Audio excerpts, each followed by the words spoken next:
Bonjour, je vais vous montrer comment on peut faire du maquereau mariné à la maison. C'est très facile et c'est très bon aussi. Voilà.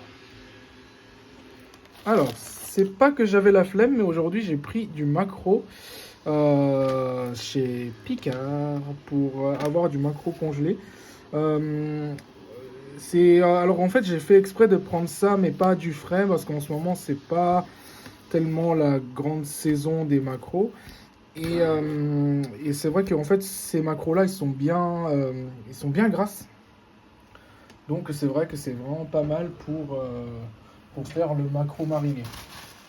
Alors tout simplement, au début, ce que je vais faire, c'est que je vais le saler. Donc on va le cuire au sel. Donc j'ai pris du sel fin normal. Et en fait, je vais juste en mettre plein.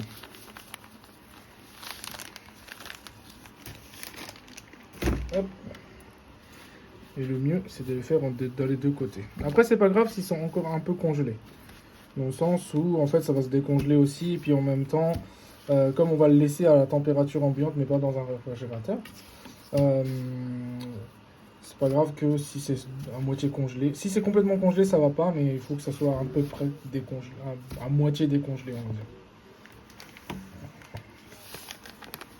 Donc il faut beaucoup de sel.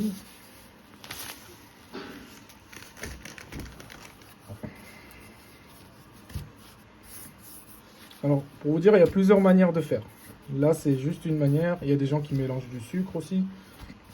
Moi, j'aime bien le faire avec que du sel. Parce que c'est plus simple.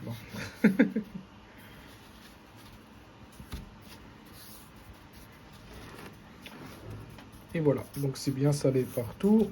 On va le laisser comme ça environ 1 heure. Rebonjour.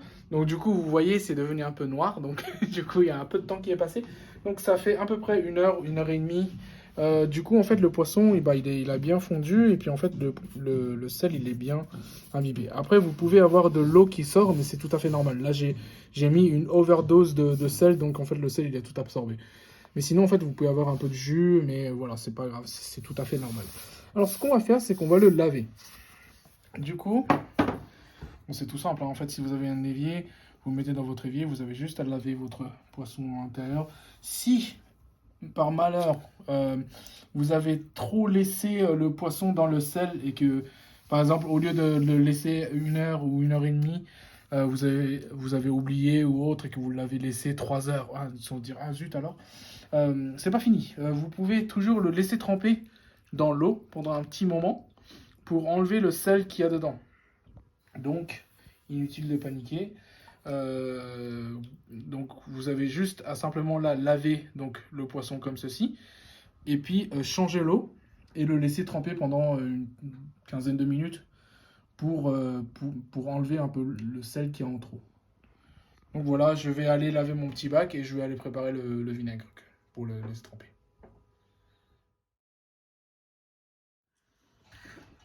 Alors là, ce qu'on va utiliser, ça va être du vinaigre. C'est pas du riz pour le coup, c'est aux céréales. Du vinaigre aux céréales. Ça peut être du vinaigre blanc aussi.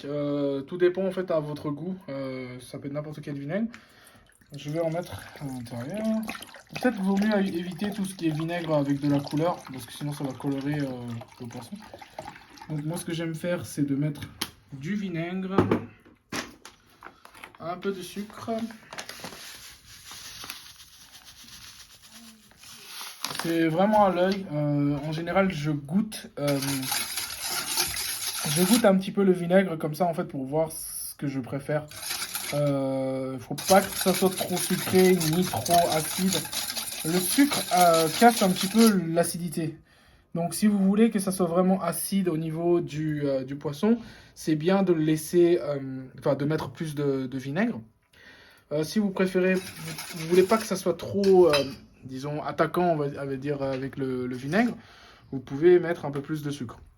Ce que j'aime faire aussi, c'est également de mettre un peu de jus de yuzu si vous en avez. Ça donne une autre petite fraîcheur, c'est sympa. Ou soit vous pouvez mettre un peu du jus de citron ou de jus de citron vert ou des choses comme ça. Ça donne un peu plus de fraîcheur et c'est pas mal aussi. Mais là aujourd'hui, comme j'en ai pas, on va faire juste sucre et vinaigre.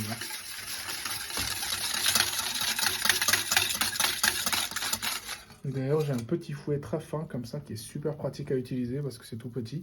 Là, je l'utilise pour ça, mais pour faire les omelettes, tout ça, c'est génial. Donc après, il n'y a rien de compliqué, c'est de juste verser le vinaigre qu'on aura fait sur le poisson.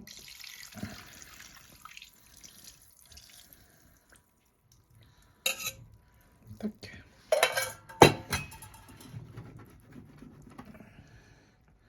Laissez les mariner environ, ça dépend de la taille des poissons, mais si c'est à peu près de cette taille-là, on va dire à peu près 40 minutes à 1 heure, je dirais, à peu près. C'est bien de le laisser dans le réfrigérateur pour le coup. Si vous voyez que le poisson il flotte un petit peu, vous pouvez utiliser les films alimentaires parce que là vous voyez que ici c'est bien trempé, mais ici c'est pas dans le vinaigre. C'est pas la peine de rajouter du vinaigre parce qu'après ça va faire bon, vous allez utiliser du vinaigre pour rien.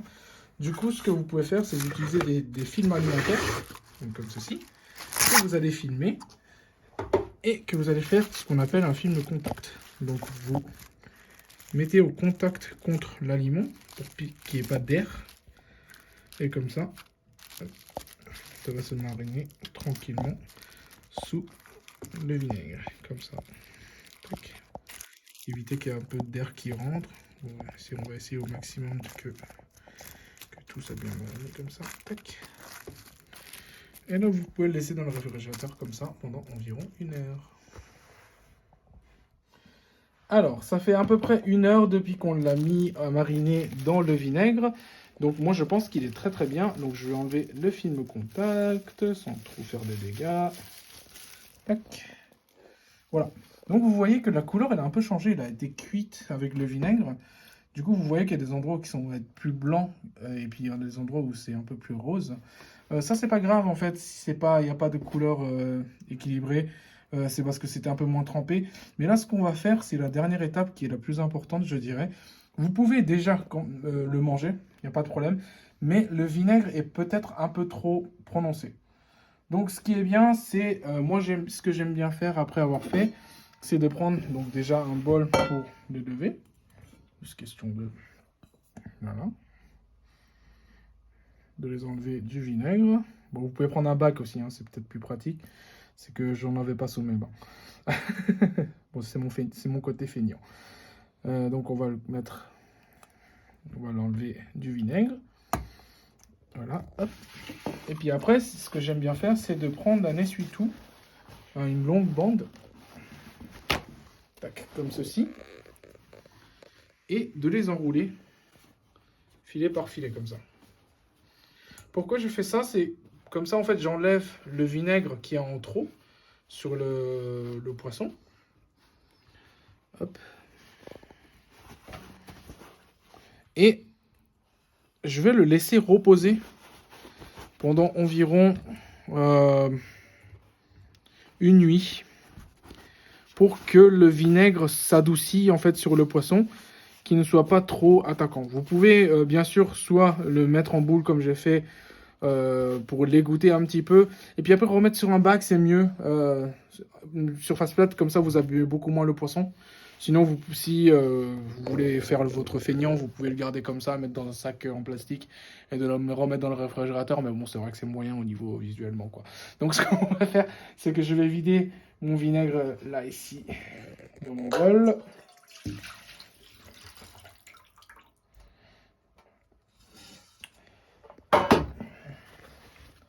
C'est pas vraiment la peine de... Moi, je vais pas le laver, c'est pas trop la peine. Bon, parce que comme ça va être du vinaigre contre du vinaigre, je vais laisser ça comme ça. Tac. Je vais mettre du papier. Après, c'est pas que ça a servi à rien que j'ai mis dans le film, enfin dans le papier absorbant, parce que comme ça, j'aurais enlevé un peu le vinaigre dessus. Et là, du coup, ça va être beaucoup plus joli quand je vais le poser. Tac. Je mets ça.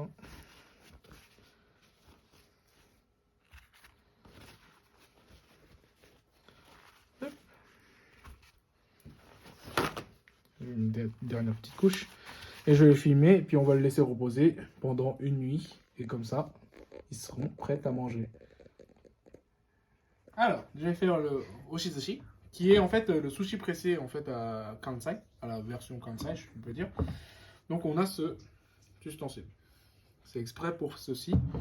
Donc ce que j'ai fait, c'est que j'ai fait du maquereau mariné que j'ai coupé un peu en deux pour que ça fasse plus joli et pour équilibrer à peu près l'épaisseur. Ce que je vais faire, c'est que je vais disposer ça dans mon moule, comme ceci.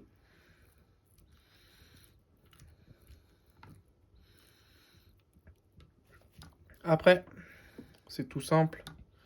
J'ai juste à rajouter le riz. Je mets une fine couche d'abord, à peu près à moitié de mon moule, pour pouvoir ajouter en fait quelques condiments à l'intérieur. Donc aujourd'hui, ce que je vais ajouter, ça va être des feuilles de shiso. Donc on va mettre un peu partout, juste question que ça fasse que tout le monde en ait et qu'il n'y a pas de jalousie. Parce que j'en ai encore quelque part qui traînent. Oui. Hop. Donc je mets un peu de feuilles de shiso comme ça. Tac. Après je vais mettre un petit peu de sésame. C'est bien si on peut mettre un peu de sésame torréfié, comme ça un peu plus de goût. Tac. Et je rajoute du riz par-dessus.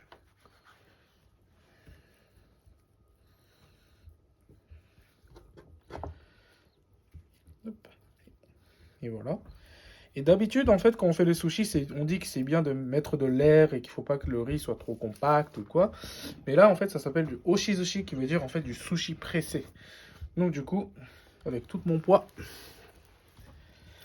je dévoile pas c'est quoi mon poids, mais avec un bon kilogramme, on va pousser. On va bien pousser pour que ça fasse la forme. Une fois que c'est poussé, ce que je vais faire, c'est que je vais retirer le côté comme ça tranquillement. Tac. Je vais le retourner. Hop. Et le décoller. Et ça fait un oshizushi. En général, après ça dépend de la taille et tout ça. Moi j'aime bien le couper en 6. Donc du coup on fait une petite moitié. On coupe en 3.